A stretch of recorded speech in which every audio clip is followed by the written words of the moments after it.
I'm taking my life into my own hands in this one.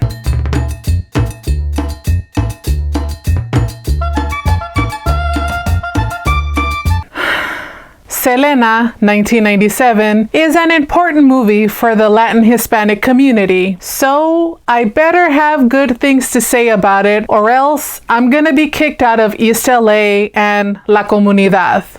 Pray for me. The last time I saw this movie was back in 1997. Yes, I'm old. There are 4 moments that are burned into my and other elder millennial Latin Hispanic kids' memories. Selena learning the washing machine dance, the cholos yelling, "Anything for Selenas," Selena singing Como la Flor to calm people down, and the pretty woman moment at the mall. For a flick I hadn't seen in 25 years, that's really impressive.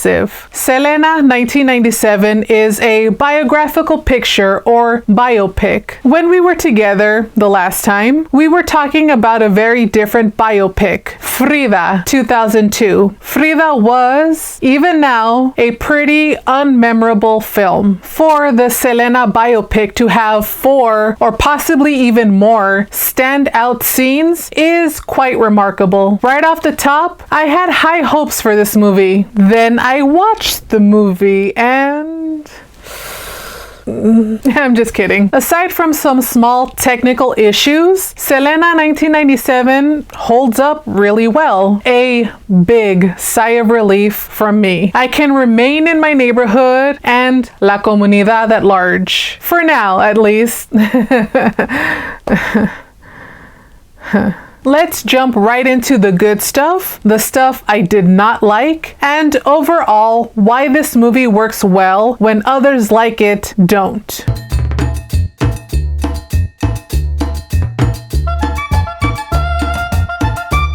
Selena Quintanilla Perez's life was tragically cut short in March of 1995. The authorized official biopic about Selena's life was released in March of 1997. 2 years, almost to the day of her death, did we get a biopic about Selena's life. That looks not great, and helped fuel the rumors that her family, the Quintanilla family, was exploiting her death. All of us, on the outside, don't know if the Quintanilla family exploited Selena in life or in death. We don't know. We can never know. We can only hope Selena wasn't and isn't being exploited. As we have established though, the timing of this movie doesn't look good for the family. Reportedly, right after Selena died, there were 8 unauthorized biographies, 6 unauthorized documentaries, and 2 unauthorized films in production. Since all of this was happening, the family thought it was necessary for them to tell Selena's story themselves, to clear up all the rumors, speculation, and misinformation that was around at that time. This was before the age of the internet, and all of those unauthorized projects were happening. That's remarkable. Could you imagine if that happened now?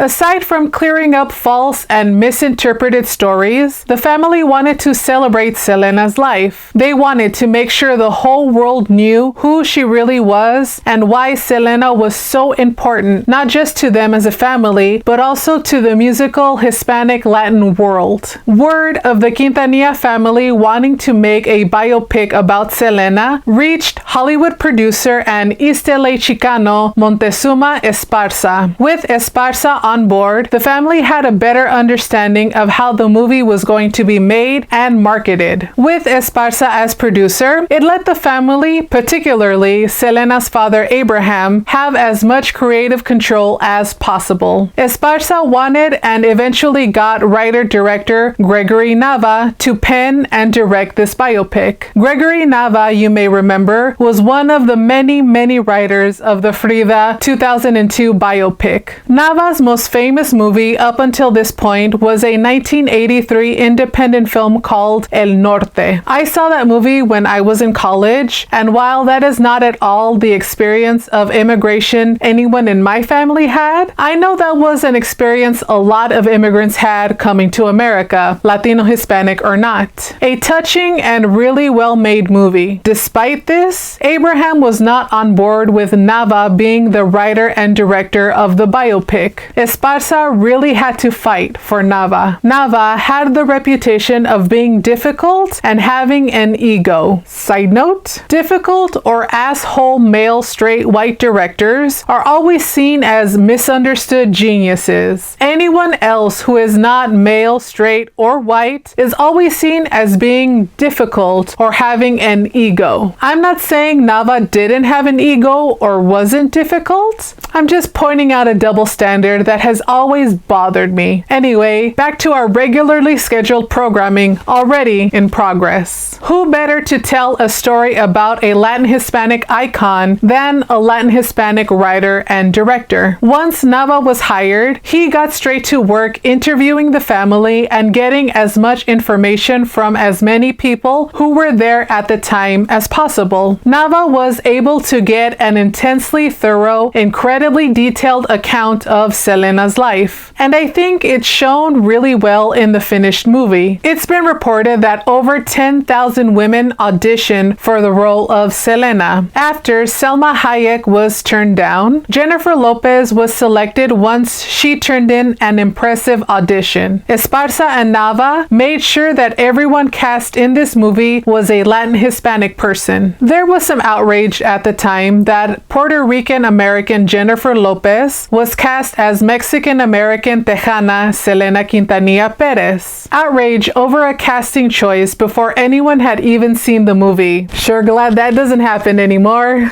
I point out the cast being 100% Latin Hispanic because in 1996, when this movie was being made, there was a chance of the role of Selena or any of the other principal characters being played by white actors. The fact that Selena was not played by a white girl is a major accomplishment. And while I get the outrage over one ethnic person playing a different ethnic person, I'm not mad about it here. Jenny did a good job, and she is a proud Latina. For 1996, when this movie was made, to have a 100% Latin Hispanic main cast, that's amazing. Heck, for 2022, that would still be quite the achievement. East Los Angeles natives Edward James Olmos and Constance Marie were cast as Abraham and Marcela Quintanilla, with John Seda rounding out the main cast. This whole biopic was researched, written, produced, cast, directed, edited, and released in about 1 year. This movie is pretty good, and the fact that it was completed in about 1 year is outstanding. Now that we know how we got here, let's take a closer look at what we've got.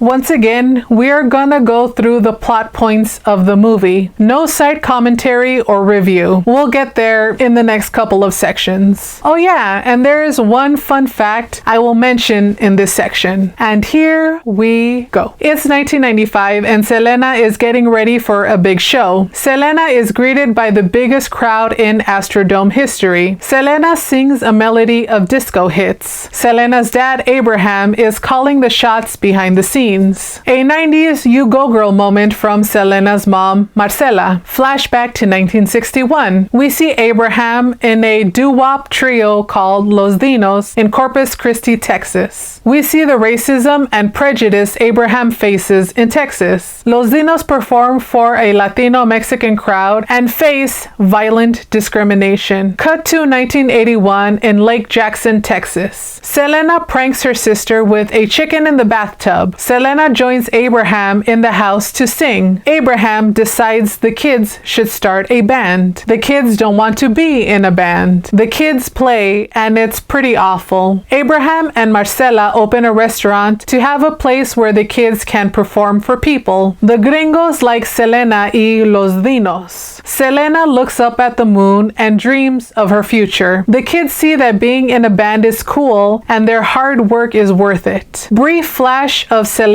in the future. Abraham teaches Selena a song in Spanish. The restaurant closes down because of Reaganomics. The family has to move out of their suburban house and back into the hood. Abraham is working to get the kids gigs around town. Their first official gig is at an almost empty tent in a fair at Harlington. Abraham is unfairly harsh on the kids. Marcela has to remind him they are just kids who are doing their best. We learn Tejano music is the domain of men and men alone. Abraham gives the kids a motivational speech at the beach. Marcela teaches Selena to dance to cumbia music. Mini montage of the kids getting good at playing in the band. Cut to 1989 to older Selena singing to a large crowd at a fair. Glimpse of Selena the fashionista. The bra bustier debacle. Selena is lonely in her life as a singer. The band gets underpaid at this fair because it is a female-led band. AB, Suzette, and Selena go to get gas for the bus. The bus gets stuck. Cholos try to help. They get a look at how popular Selena really is. Selena is designing the band's outfits. Chris Perez auditions for the band. Fun fact, those are the real Chris's hands doing the audition. Suzette gives Chris a bit of a makeover to look less hair metal and more Tejano. Selena meets Chris and approves of his new look. Selena and Chris get to know each other. Chris and Selena have an unofficial pizza date. AB is writing Como la Flor on the bus. Selena sings Como la Flor on stage. Como la Flor is their first #1 hit song. Selena and Chris share their first kiss. Chris is told he is not good enough for Selena. Chris and Selena realize they love each other. Selena y los dinos get a big gig in Mexico. Abraham is reluctant because Selena doesn't speak Spanish very well. Abraham gives the classic balancing two cultures speech. Chris and his rock buddies wreck a hotel room. Abraham fires Chris. Selena gives Chris a piece of her mind. Chris tells Selena she could do better than him. Selena has to give a press conference entirely in Spanish. Selena has a plan to win over the Mexican press. Selena wins them over. Selena makes not speaking proper Spanish endearing. The band plays for a Monterrey, Mexico crowd of 100,000 people. Abraham notices a cozy Chris and Selena. Crowd gets out of control. Selena has to calm down the crowd. Music video style montage of Selena singing. Selena is declared a genuine artist of the people in a Mexican newspaper. Chris and Selena talk. She reveals how fulfilling singing is for her. Selena and Chris proclaim their love for each other. Abraham sees Selena and Chris in love. Chris gives Selena a cute bear. Abraham fires Chris from the band and forbids Selena from seeing him ever again. Abraham threatens to break up the band. Marcela tells Selena to live her life first before getting married. Selena and Chris meet up for secret dates and rendezvous. Selena and cousins go to the local Texas State Fair. Selena is dared into going bungee jumping. Selena learns to let go. Chris and Selena want to get married. Chris and Selena end up eloping. A radio station reveals to the world they got married. Selena tells Abraham they got married. Abraham accepts the marriage. The family accepts and welcomes Chris. Chris rejoins the band. Montage of Beady Beady Bon Bon with iconic Selena outfits. Record producers are telling Abraham now is the time for a Selena English crossover album. Selena opens her own clothing boutique. We meet Yolanda Saldivar. Selena goes to Los Angeles for the Grammys. Selena and a friend go to the mall to find a dress. Mall ladies are rude and racist. There is a frenzy at the mall because of Selena, the famous Pretty Woman moment. Selena wins a Grammy, a fashion show for Selena's designs. A hint of Yolanda stealing money. Selena records her first song in English. Abraham tells us and Selena how she is a trailblazer for women and Latin Hispanic people. Yolanda and Selena are hanging out, and Yolanda gives Selena a ring as a present, a ring bought with other people's money. Selena tells Chris she wants a farm and kids. Abraham discovers a problem with Yolanda stealing money and property from them. They confront Yolanda. Yolanda swears to make it up to the family. Selena confronts Yolanda directly. Cut back to the performance at the Astrodome. Selena plans to have a baby after the crossover tour. Flashback to looking at the moon. Full circle moment when Selena is singing a song about looking at the moon from her childhood. A rose is thrown at Selena and she can't catch it. Selena is shot by Yolanda. Standoff with Yolanda and the police. Selena dies and the ring falls off her finger. The family is informed she died. Vigil for Selena. Footage in real life of Selena and all the moments we've seen. End of the movie. Spoilers.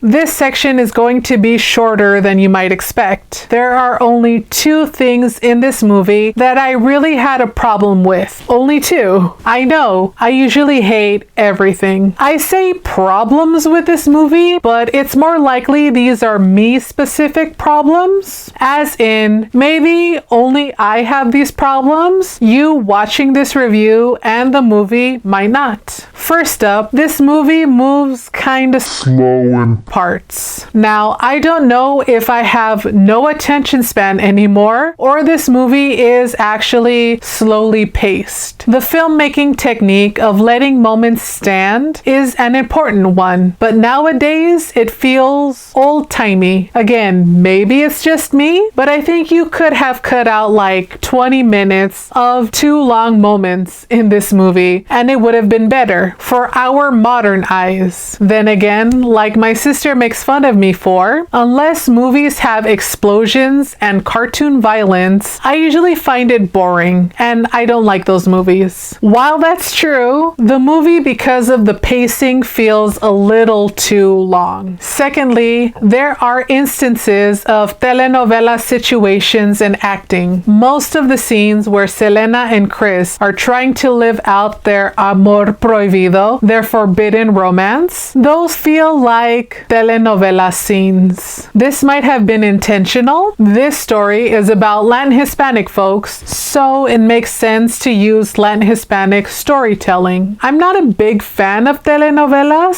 so naturally I would have problems with that style of storytelling. For me, telenovela stuff reads false and cliched. I know the Latin Hispanic folks who are watching this are most likely fans of telenovelas, so y'all might not have the same problem I do. The other part of this is the acting, the telenovela acting. Jennifer Lopez's acting in those forbidden love scenes stand out to me as over-the-top acting. I don't know if this is because that was the direction she was given on set, or if she was an inexperienced actress. If it is the inexperience, she has come a long way to becoming a really good actress. I will forever praise her performance in Hustlers. Hashtag JLo was robbed at the Oscars that year. Anyway, those telenovela scenes didn't really work for me. Aside from those 2 problems, the movie overall is really good. Let's get into that.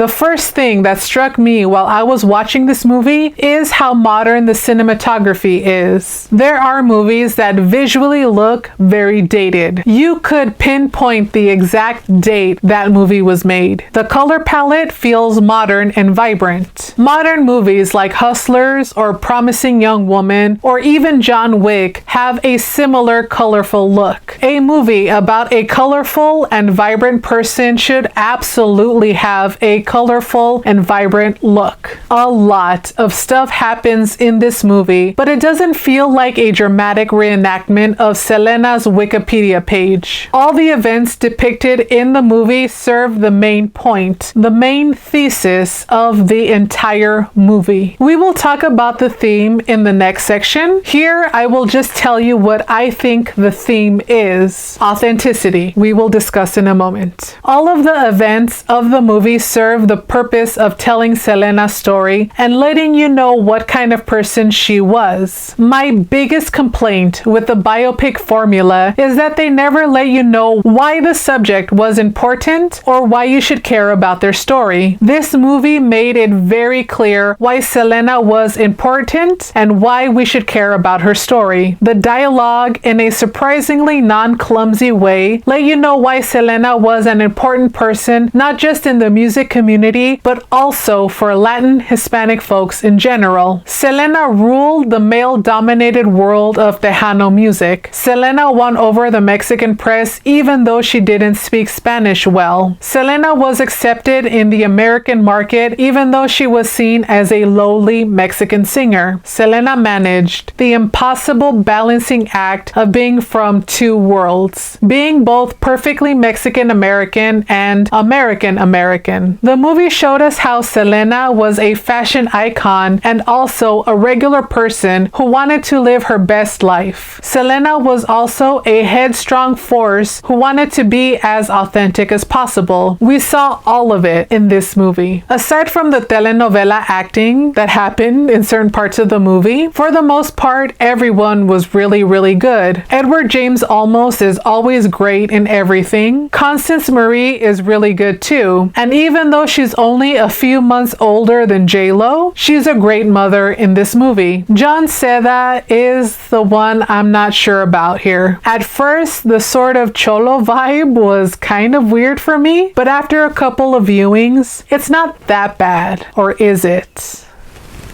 He stands out and not in the best way. Jennifer Lopez, outside of those telenovela moments, is good. She is effortlessly charming and charismatic. The movie made the smart choice of having J-Lo lip sync the singing. When you have recordings of the original singer, have your actors lip sync. It's fine. I'd rather hear a good singer than a poor imitation. Across the board, the acting was pretty good. One problem you might point out is that Yolanda Saldívar shows up really late in the movie and kind of comes out of nowhere. I think that was a deliberate and smart choice. Part of Selena's story is how she had her whole life ahead of her and it was cut awfully short by this person she trusted and no one else really knew about. It makes sense storytelling wise. It makes sense to the emotions of the story. That choice works really well. The last thing I'll mention here, all biopics need to follow this movie's outline. I'm looking at you, Bohemian Rhapsody. Most every single thing in this movie served the overall story and character actions. This movie was the story of Selena and not just a few stories strung together about Selena like a typical biopic would do. Let's move on and talk about some of the themes.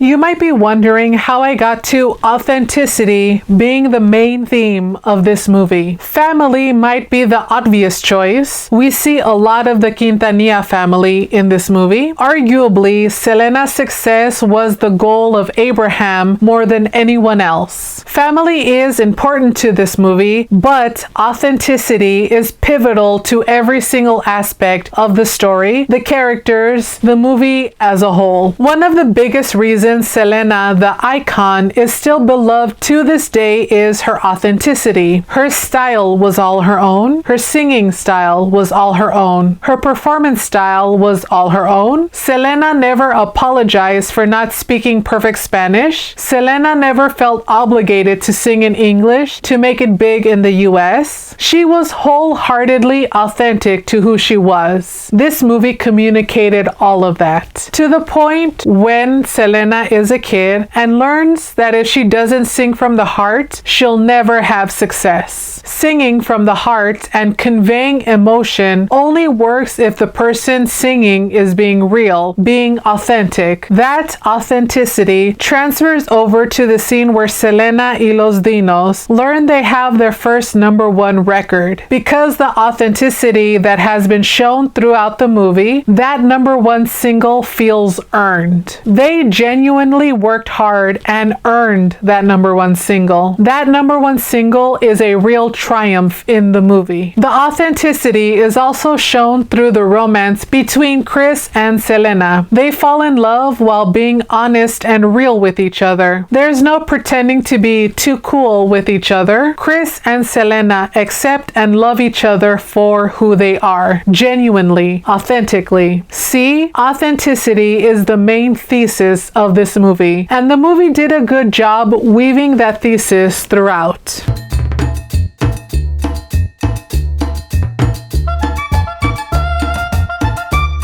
By now it's clear, I like this movie quite a bit. It's a good biopic and also a good linear story movie. Like I said earlier in the video, all other biopics should use this movie as a blueprint of how to tell a person's life story. Again, looking at you, Bohemian Rhapsody. I keep picking on that movie. After Bohemian Rhapsody came out, I talked to my bestie Sarah about it, and she pointed out how that movie was missing a Selena moment. After rewatching Selena, I can say Sarah was 100% correct in more than any one moment in this movie. Selena 1997, as of this recording, is streaming on HBO Max. Go watch it and let me know what you guys think. Are y'all fans of Selena or music in Spanish? Let me know. And as always, salud, mi familia.